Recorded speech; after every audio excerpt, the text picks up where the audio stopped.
Hello दोस्तों, आप सब सुन रहे हो तेनालीरामा इस सीरियल का आज का मतलब 28 जनवरी का फुल एपिसोड रिव्यू। आज का रिव्यू थोड़ा सा भी स्किप न करें दोस्तों, क्योंकि आज भी उन्होंने बहुत अच्छा दिखाया है। तो शुरुआत में हम देख रहे हैं लेखाकार महाशय उनकी समस्या का समाधान प्राप्त कर लेते हैं, तो सबका बहुत बहुत आभार प्रकट करते हैं और महाराज जी को कहते हैं, महाराज आपका बहुत बहुत आभार। तब महाराज कहते हैं, आभार हमारा नहीं, जिन्होंने आपके समस्या का समाधान किया उनको आभार प्रकट कीजिए। अब तेनालीरामा का नाम सुनते ही तथाचार्य जी का मुंह टेढ़ा मेढ़ा हो जाता है। अब यहाँ देखिए, लेखाकार महोदय तेनालीरामा को आभार प्रकट करते हुए वहाँ से अब दरबार से निकल जाते हैं और महाराज जी को प्रणाम करके चले जाते हैं। आगे देखिए दोस्तों, अब आगे घरेलू समस्या लेकर एक दंपति आए हैं और उनकी समस्या का समाधान तेनालीरामा ने बड़े ही प्यार से किया है। तब महाराज तेनालीरामा को कहते हैं, तेनालीरामा जी आप आपके आसन पे आसनस्थ हो सकते हैं। अब यहाँ पे ये सुनकर तेनालीरामा बहुत खुश हो जाते हैं और साथ में बहुत भावुक भी हो जाते हैं। अब तेनालीरामा अपने आसन को देख रहे हैं और उनके आंखों से आंसू निकल रहे हैं। रामा को उनके पुराने दिन याद आ रहे हैं। तभी तथाचार्य जी उनके आसन से उठ के फिर से नौटंकी करने लगते हैं। वे महाराज जी से कहते हैं कि क्षमा कीजिए महाराज, पर हम आपसे कुछ कहना चाहते हैं। तेनालीरामा को उन्होंने आसनस्थ होने ही नहीं दिया। अब महाराज जी कहते हैं, हाँ बोलिए, क्या कहना चाहते हैं गुरुवर्य। तथाचार्य जी कहते हैं, हमें खेद है महाराज, परंतु अगर ये पंडित रामाकृष्ण अपने पद पर आसनस्थ हो गए तो हम हमारे पद का त्याग करेंगे। हम हमारा औंधा पदवी आसन सब कुछ त्याग करके इसी क्षण दरबार से चले जाएंगे। हम इस व्यक्ति के साथ एक छत के नीचे बैठे ये हमारे आत्मसम्मान को गवारा नहीं देता महाराज। ये बात सुनकर तेनालीरामा भी अब टेंशन में आ गए हैं। अब गुरुजी आगे कहते हैं, हाँ यही कहना चाहते हैं हम महाराज, पर ये क्या हो गया। अब महाराज कुछ भी बोल नहीं रहे, सब दरबारी शांत है। ये बात तथाचार्य जी को समझ में आ जाती है। यहाँ तथाचार्य जी को समझ में आ गया है कि उनकी चाल उल्टी पड़ गई है। तभी उठ के कहते हैं, महाराज हम ऐसा कहते, हम जरूर कहते, लेकिन आपने तो इनको क्षमा कर दिया है। यदि आप इन्हें क्षमा नहीं करते तो हम ऐसा ही कहते, पर आपने क्षमा कर दिया। महाराज आपने तो इन्हें क्षमा कर दिया तो हम भी क्षमा कर रहे हैं। ऐसा कह के अब वे रामा को देखने लगते हैं। तब रामा उनके पुराने दिन याद कर रहे हैं, दरबार में उनकी कितनी शान और शौकत थी तब। पर उसी रामा को आज अपने अस्तित्व के लिए लड़ना पड़ रहा है। सच में ये बहुत ही बुरी बात है, लेकिन फिर भी रामा बहुत भावुक हो चुके हैं। जब वे अपने आसन पे बैठते हैं और फूट फूट के रोने लगते हैं, तभी वहाँ पे एक दंपति आते हैं। उनका नाम होता है मधुबाला, मतलब ये दोनों पति पत्नी हैं और इसमें ये पति का नाम है बाला और ये पत्नी का नाम है मधुबाला। दोनों के नाम वे महाराज जी को बताते हैं। अब महाराज जी कहते हैं, आपकी समस्या क्या है। बाला कहते हैं, हम दोनों पति पत्नी हैं महाराज। तब महाराज कहते हैं, हम तो आपको देखकर ही समझ चुके थे, पर आपकी समस्या क्या है वो बताइए। अब वो मधुबाला में से बालाजी कहते हैं कि इससे बड़ी समस्या और क्या है। संसार का हर विवाहित पुरुष ये जानता है विवाह कितनी बड़ी समस्या है और पत्नी उससे भी बड़ी समस्या है। वैसे भी महाराज मेरे पत्नी का तो कुछ पता ही नहीं चलता, कभी भी किसी भी बात पे प्रसन्न हो जाती है, कभी भी रुष्ट हो जाती है, मुझे तो कुछ समझ में ही नहीं आता। तब ये पत्नी कहती है, महाराज मेरी ये समस्या है कि मैं जब कहती हूँ मैं प्रसन्न हूँ तो ये मान लेते हैं मैं प्रसन्न हूँ, अगर मैं रुष्ट हो जाती हूँ तो ये मान लेते हैं कि मैं रुष्ट, लेकिन इनको आज तक पता नहीं चला कि मैं कब प्रसन्न होती हूँ और कब रुष्ट होती हूँ। हे भगवान, ये समस्या तो हर घर की कहानी है। पर यहाँ पे तथाचार्य जी ने बड़े मजे लिए हैं इन दोनों के झगड़े के। अब आगे देखिए, तथाचार्य जी कहते हैं, हम तो इस समस्या से भली भांति परिचित है। अब राजा जी भी मन में ही कह रहे हैं, हाँ हम भी तो इस समस्या से अवगत हैं। मधुबाला अपने पति से कहती है, किसने कहा था आपको अपनी समस्या को मंगलसूत्र डाल के घर में लेकर आओ। तब ये मधुबाला में से जो बाला है पति, वो कहते हैं, क्या करे, विनाश काले विपरीत बुद्धि हो गई थी ना हमारी। फिर वो मधुबाला कहती है, देखिए महाराज कितना द्वेष भरा है इनके मन में अपने पत्नी के प्रति। इनको अवसर मिला नहीं कि मेरे बारे में विष उगलना इन्होंने प्रारंभ ही कर दिया। तब ये बालाजी कहते हैं, अरे भगवान, मुझे महाराज जी ने समस्या पूछी थी, वही तो बता रहा था। अब इन दोनों के झगड़े वहीं पे चालू हो जाते हैं। दोनों इतना झगड़ने लगते हैं कि दरबार में सबको समझ में नहीं आता कि इन दोनों के झगड़े कैसे सुलझाए। यहाँ पे ना दोस्तों बहुत ही मजा आया है, आगे देखिए। अब ये मधुबाला कहती है, आप ऐसे ही हो, तो उनके पति कहते हैं, तुम भी अव्वल दर्जे की ऐसी हो, वैसी हो, वाचाल हो, एक्सेट्रा एक्सेट्रा, बहुत बहुत कुछ बोल रहे हैं दोनों एक दूसरे से। तभी वहां पे तथाचार्य जी कहते हैं, क्या आपकी बीवी मनहूस भी है?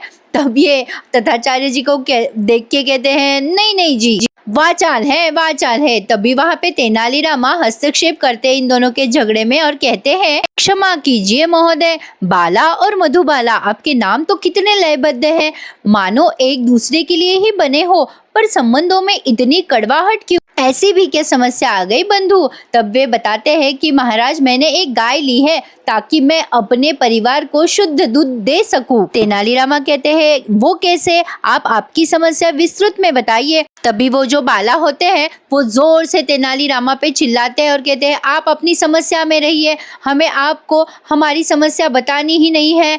अब ये सुन के बेचारे रामा जी बहुत ही उदास हो जाते हैं, उनका अपमान करते हैं वे। बालाजी कहते हैं, बंद कीजिए आपका भाषण, किसने कहा आपको बीच बीच में बोलने के लिए?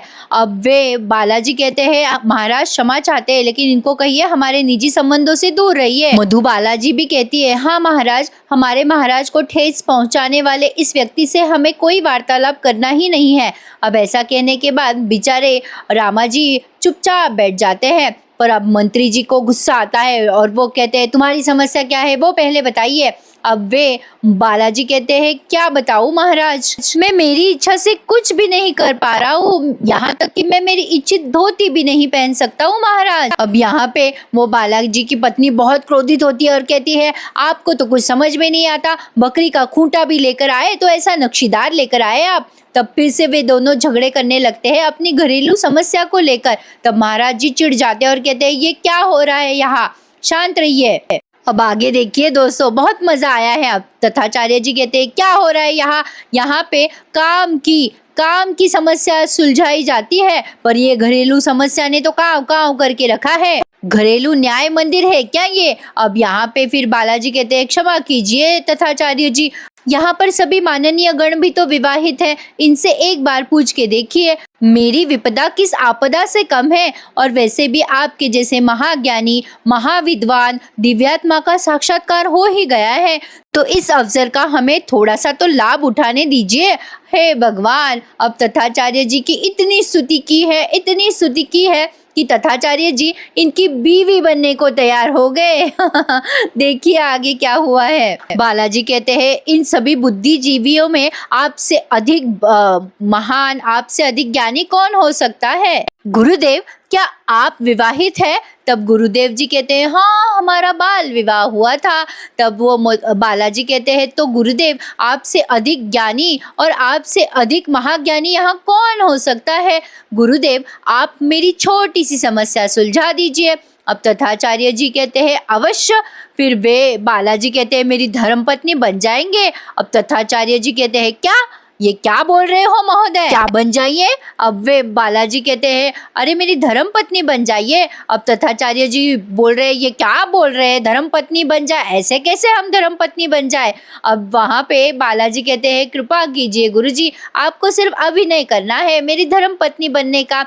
अब यहाँ पे फिर से वे उनकी स्तुति करने लगते हैं, तो तथाचार्य जी झट से मान जाते हैं उनकी धर्म पत्नी बनने का अभिनय करने के लिए। तथाचार्य जी अब उनका वो जो पंचा होता है ना, वो पकड़ लेते हैं और कहते हैं, आप मेरे पतिदेव है ना? तो अब यहाँ पे बालाजी कहते हैं, आप अब मेरी पत्नी हो मधुबाला, और दोनों ही फिर से झगड़ने लगे मियाँ बीबी की तरह। अब बालाजी कहते हैं, देखो अब तुम मेरी पत्नी हो मधु, ठीक है ना? अब तथाचार्य जी कहते हैं, हाँ ठीक है। फिर वो बालाजी कहते हैं, मैं आपका पति हूँ बाला, ठीक? अब तथाचार्य जी कहते हैं, हाँ ठीक। फिर वे कहते हैं, अब मैंने मेरी जीवन भर की पूंजी से एक गाय खरीदी है, ठीक? तथाचार्य जी कहते हैं, हाँ वो भी ठीक। फिर बाला कहते हैं मैंने आपको सिक्के दिए थे ताकि उन सिक्कों में से आप कुछ मटकी ला सके। उन मटकियों में मैंने एक मटकियों में दूध, दही, मक्खन और चौथे में मट्ठा रखा था। अब क्या हुआ है दोस्तों, उन्होंने अपनी घर की समस्या बताते बताते अपना पूरा जो गुस्सा था ना वो तथाचार्य जी पे निकाला है, अपनी धर्म पत्नी समझकर। अब यहाँ पे तथाचार्य जी क्षमा मांगने लगते हैं, मुझे माफ कर दीजिए ना पति परमेश्वर जी, ऐसा क्या कर रहे हो आप। अब तथाचार्य जी की ऐसी अवस्था देखकर सारे दरबारवासी हंसने लगते हैं, पर बाला को बड़ा ही मजा आ रहा है क्योंकि बाला को ऐसा लग रहा है जैसे उनकी पत्नी ही उनसे माफी मांग रही हो, इसलिए वो भी थोड़ा जरा और बात को बढ़ा रहे हैं। पर गनी बनी समझ जाते हैं यहाँ तो तथाचार्य जी का अपमान हो रहा है। फिर वे तथाचार्य जी को जरा होश में लाके कहते हैं, गुरुवर्य आपको सिर्फ अभिनय करना है, आप तो सचमुच की धर्मपत्नी बन चुके हैं। अब तथाचार्य जी जरा होश में आते हैं और फिर से अपने आसन पे बैठ जाते हैं। अब आगे देखिए दोस्तों, बहुत ही बड़ा मजा आया है। बाला महाराज जी से कहते हैं, आशा है महाराज आपको समझ में आ गया होगा कि मेरी वास्तविक पीड़ा क्या है। देखिए ना महाराज, गुरुवर्य ने मेरी धर्म पत्नी बनके मेरी क्षमा तो मांग ली, लेकिन ये मेरी हठीली पत्नी मुझसे क्षमा मांगने को तैयार ही नहीं है। मुझे अब मेरी पत्नी से अलग ही होना है, हमें लगता है हम दोनों अलग ही हो जाएंगे। अब तेनालीरामा थोड़ी ना चुप बैठने वाले थे, अब वे फिर से उठ के कहते हैं, ठीक है महाराज अगर इन दोनों के बीच में बनती ही नहीं है, इतना मनमुटाव है तो फिर अलग होना ही ठीक रहेगा। ये बात सुन के बालाजी चौंक जाते हैं। पर देखिए, अब रामा कहते हैं उसके पहले अर्थदंड तो दीजिए। अब दोनों एक साथ चिल्लाते हैं पति पत्नी, कैसा अर्थदंड देना है। अब तेनालीरामा कहते हैं, महाराज वास्तव में मैं यहाँ पे अपनी सुनवाई करवाने आया था, पर इन दोनों की समस्या चल रही थी इसलिए मैं शांत बैठा था। वास्तविक महाराज इनकी गाय ने तो मेरा पूरा फसल चट कर दिया है, मेरी मेहनतों की पूरी जो कष्ट थी वो सब पानी में गई है, अब उसका अर्थदंड तो मुझे मिलना ही चाहिए ना महाराज। अब बाला कहते हैं, ये क्या बात बोल रहे हैं आप रामा जी, ये कैसे हो सकता है। अब रामा जी कहते हैं, अरे कैसे नहीं हो सकता। तब ये मधुबाला जी कहते हैं, अरे हम तो अभी तक मनगढ़ंत कहानी बता रहे थे। अब ये बात सुन के सारे दरबारवासी देखते ही रह जाते हैं इन पति पत्नी को। मधुबाला कहती है, अरे महाराज जी हमारे पास तो कोई गाय ही नहीं है, तो इनके खेत कैसे उजाड़ेंगी भला। अब रामा जी कहते हैं, देखिए महाराज जब ये मनगढ़ंत गाय खरीद सकते हैं, उसका मनगढ़ंत दूध, दही, मटका निकाल सकते हैं, और उस मनगढ़ंत गाय का दूध ये मधुबाला जी अपनी बहन को भी देकर आती है, तो मेरी मनगढ़ंत कहानी में इनकी गाय मेरी फसल बर्बाद क्यों नहीं करेगी। वो तो कर ही सकती है ना, जब ये मनगढ़ंत कहानी बना रहे हैं तो मेरी कहानी झूठी कैसी।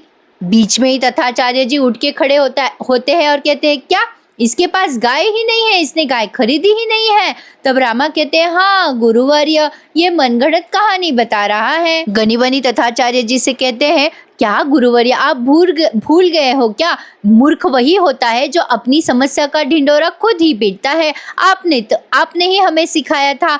अब जब ये दोनों ऐसा कहते हैं तो तथाचार्य जी एक को पास बुला के उसके मुंह में छोटी सी थप्पड़ मार दे। मधुबाला कहते हैं, माफ कीजिएगा महाराज, हमारे मनगढ़ंत गाय के लिए ये ऐसा वास्तविक अर्थदंड कैसे लगा सकते हैं। यहाँ पे देखिए दोस्तों, अब रामा ने क्या बात बताई है। रामा कहते हैं, ठीक उसी प्रकार जिस प्रकार काल्पनिक और मनगढ़ंत समस्याओं के कारण आप आपका वैवाहिक संबंध नष्ट करने को तैयार हो गए हैं महानुभाव। बड़े ही आश्चर्य की बात है महाराज, दो लोग जो एक दूसरे को देखना भी नहीं चाहते, एक दूसरे के साथ रहना भी नहीं चाहते, काल्पनिक समस्या के कारण एक दूसरे पे दोषारोप कर रहे हैं, एक दूसरे पे इतने खिन्न हो गए हैं कि इनका वैवाहिक संबंध राज दरबार तक आ गया है। सार्वजनिक उपहास के, मनोरंजन के पात्र ये दोनों बन चुके हैं। ऐसे दोनों यदि इनमें से एक पर बात आ गए ना तो कैसे तत्क्षण ये दोनों एक हो जाते हैं, चट्टान बनकर उस समस्या का एक साथ दोनों सामना करने लगते हैं, एक साथ दोनों भी उस समस्या का सामना करते हैं। अब ये भी क्या समझाना पड़ेगा देवी, यही तो आपका प्रेम है जो आप दोनों को दिखाई देना बंद हुआ है। महोदय, इसलिए क्योंकि पुस्तक को अगर बहुत ही आंखों के नजदीक से पढ़ा जाए तो उसके अक्षर धुंधले हो जाते हैं। महाराज जी, आज इसे विडंबना कहा जाए या बदलते परिवेश का प्रभाव कहा जाए, परंतु आजकल रिश्तों और संबंधों का मापदंड इस बात पर निर्भर करता है कि सामने वाले पर उस रिश्ते को, उस संबंध को क्या दिया है। परंतु इनको तो ये आभास ही नहीं है आपने उन रिश्तों के लिए क्या किया है। तो मेरे मित्र, प्रेम में लेन देन कैसा, वो तो व्यापार हुआ, क्योंकि प्रेम में तो कोई हिसाब ही नहीं होता। तो प्रेमी केवल प्रेम करते हैं, क्योंकि जो वैवाहिक होते हैं वो केवल झगड़ते हैं। प्रेमियों के पास कोई व्यवहार नहीं होता और प्रेमियों के पास विवाह का गणित नहीं होता, और विवाह के पश्चात विवाह का पूर्व गणित उसके निश्चल प्रेम को खा जाता है। इसीलिए जीवन से उस व्यवहार के गणित को निकाल कर तो देखिए, आप पाएंगे कि जीवन भी वही और जीवन साथी भी वही, प्रेम भी वही और प्रेमी भी वही। चतुर्वेदा पुरुषार्था अर्थात मानव जीवन के 4 लक्ष्य होते हैं महाराज, धर्म, अर्थ, काम और चौथा मोक्ष। अर्थात एक सफल वैवाहिक जीवन के बिना इनमें से एक भी लक्ष्य कभी भी साध्य नहीं होता महाराज। 2 लोग विवाह करते हैं, जीवन के हर कार्य में एक दूसरे का हाथ थामते हैं, प्रेम की श्रृंखला को आगे बढ़ाते हैं, और इस प्रकार आपको प्राप्त होता है आपका पहला लक्ष्य धर्म। तत्पश्चात तद्भाव से एक दूसरे के साथ मिलकर धन समृद्धि इकट्ठा करते हैं, एक आर्थिक सुरक्षित भविष्य की नींव रखते हैं। तब आपको प्राप्त होता है आपका दूसरा लक्ष्य अर्थ। फिर आप परिवार आगे बढ़ाते हैं, माता पिता के हर दायित्व को पूर्ण करते हुए, एक दूसरे के धार्मिक इच्छाओं को पूरा करते हुए, एक दूसरे की सहायता करते हैं। तब आपको प्राप्त होता है आपका तीसरा लक्ष्य काम। और फिर इन तीनों लक्ष्यों को प्राप्त करने के पश्चात कार्य सांसारिक बंधनों का त्याग करने के बाद आप प्राप्त करते हैं आपका चौथा लक्ष्य, और वो है मोक्ष। अब ये बात सुनकर सभी दरबारवासी अचंभित हो जाते हैं। आगे रामा कहते हैं, महाराज इन चारों लक्ष्यों को साधने हेतु और अपने वैवाहिक जीवन को सशक्त बनाने के लिए 4 तत्वों की आवश्यकता होती है। वो उनके विषय में तो हम सभी जानते हैं, प्रेम और सम्मान, जिनके बिना कोई भी संबंधों का कोई महत्व नहीं होता।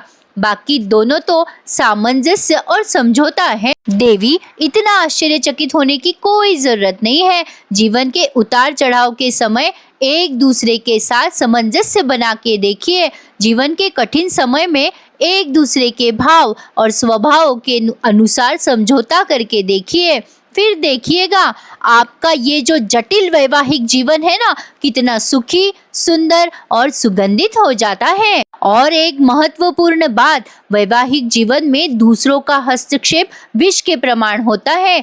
वो केवल आप ही दोनों हैं जो आपके उजड़ते घर की रक्षा कर सकते हैं। आपके डूबते संबंधों की रक्षा आप स्वयं कर सकते हैं। प्रेम और सम्मान की मिट्टी से बना ये विवाह का कच्चा घड़ा सामंजस्य और समझौतों की आंच पर तप कर इतना पक्का हो जाता है कि ठोस से ठोस पत्थर भी उसे तोड़ नहीं पाता। अन्यथा एक साधारण सा मनगढ़ंत कंकर भी उस घड़े को तोड़ने के लिए पर्याप्त होता है महाराज। और क्या कहूँ दोस्तों, रामा जब अपनी ये वाणी सब दरबारवासियों को सुनाते हैं तो सारे दरबारवासी तृप्त हो जाते हैं, और विशेषतः महाराज, उनको तो बड़ा ही अच्छा लग रहा है, उनके दरबार की शान वापस आ गई है। लेकिन दोस्तों, रामा की परीक्षा अभी खत्म नहीं हुई है। अब आगे देखिए, महाराज तो बहुत खुश है और मधुबाला का वैवाहिक जीवन भी तेनाली रामा ने बचा लिया है। आगे के सीन में उन्होंने दिखाया है, अब जैसे अम्मा ने बताया वैसी सूची की सब्जियां तो लानी ही पड़ेगी। उनके पास जो सूची थी तेनाली रामा के पास, उस सूची को लेकर अब वे सब्जियां खरीदने गए हैं बाजार में। लेकिन विजयनगर के बाजारवासी थोड़ी ना उन्हें सब्जियां देंगे। रामा उनसे बहुत भाव करते हैं, सब्जियां देने के लिए विनती करते हैं, लेकिन कोई रामा को सब्जी ही नहीं दे रहा। पर ये क्या, तभी वहाँ पे गिरगिट राज का आगमन हो चुका है। रामा जब सबसे विनती कर रहे होते हैं तो सब बाजार में जो लोग हैं ना, वो सब्जी वाला कहता है चलो चलो रामा यहाँ से चले जाओ। अब वो रामा ये नाम उस गिरगिट राज ने सुना और अब वो नाम सुन के एकदम घबरा जाता है। गिरगिट राज सोचता है कि अरे ये जिंदा है। आज का ये एपिसोड यहीं पे समाप्त होता है दोस्तों, लेकिन आगे हम देखने वाले हैं रामा उस गिरगिट राज का हाथ पकड़ के उसे एक बाजू में लेके जाके कहते हैं लोग भले ही आपको ना पहचाने लेकिन हमने आपको पहचान लिया है, और उसे कहते हैं उतारो अपना ये हुलिया। अब गिरगिट राज बहुत ही घबरा चुके हैं। क्या होता है आगे देखने के लिए, जानने के लिए अपने चैनल को सब्सक्राइब करना ना भूलिएगा। और दोस्तों आपको हर रोज तेनालीरामा सीरियल का रिव्यू ऐसे सुनना हो तो ज़रूर मेरे चैनल को सब्सक्राइब कर दीजिएगा और एक लाइक ज़रूर कर दीजिएगा, ताकि आपका एक लाइक मेरे लिए बहुत बड़ा प्रोत्साहन बन सके। So subscribe my channel and enjoy my all reviews. कल फिर मिलेंगे, तब तक के लिए धन्यवाद।